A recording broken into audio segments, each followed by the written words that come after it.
சத்ரு சம்ஹார யாகத்துல கலந்துக்கிறதன் மூலமா என்ன மாதிரியான மாற்றங்கள் நமக்கு நடக்கும் அப்படிங்கறதையும் சொல்லுங்க சார். நிச்சயமா மனிதனுடைய குணங்கள்ல சத்ரு குணம்னு ஒண்ணு இருக்கு. ம். அந்த சத்ரு குணம் வேரோடு அழிந்து விட வேண்டும் என்பதற்காக தான் இந்த யாகமே நம்ம பண்றோம். ம். சத்ரு சம்ஹாரம் அப்படின்னா எதிரிகளை அழிப்பதில்லை. எதிரி என்பவன் யாருன்னா உனக்குள்ளே இருக்கான். உன்னுடைய எண்ணமே உனக்கு எதிரி. அவனே உன்னுடைய வீழ்ச்சிக்கு காரணம். அவனே உன் தோல்விக்கு காரணம். தான் என்ற ஆணவம் உடைய வேண்டும். தான் என்ற அகம்பாவம் உடைய வேண்டும். பிறரை வீழ்த்த வேண்டும் என்ற எண்ணம் உடைய வேண்டும். இந்த சத்ரு குணம் ஒரு மனிதனுக்கு அழிந்து விட்டால் அவன் இறைநிலைக்கு சமமாகிறான். அவன் கேட்கறதெல்லாம் கிடையாது. அதனால இந்த சத்ரு குணத்தை முழுமையாக இந்த கலியுகத்தில் மக்கள் அடியோடு அதை தன்னிடத்திலே இருந்து வெளியே தூக்கி போனோம்னா இந்த யாகத்துல அது கண்டிப்பா சாத்தியமான்னு கேட்டீங்கன்னா சாத்தியம்.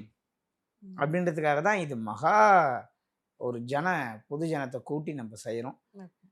சத்ரு சம்ஹார யாகம் ஒரு மனிதனுடைய வாழ்க்கையில ஒரு திருப்பு முனையா அமையும் என்பதில் எந்த விதமான மாற்று கருத்தும் இல்லை. போன வருஷம்லாம் பார்த்தீங்கன்னா பெங்களூரு, கனடா, இலங்கை, மதுரை, கன்னியாகுமரின்னு எல்லா மாவட்டத்திலும் இருந்து எல்லா நாடுகளில் இருந்தும் மக்கள் வந்திருந்தாங்க.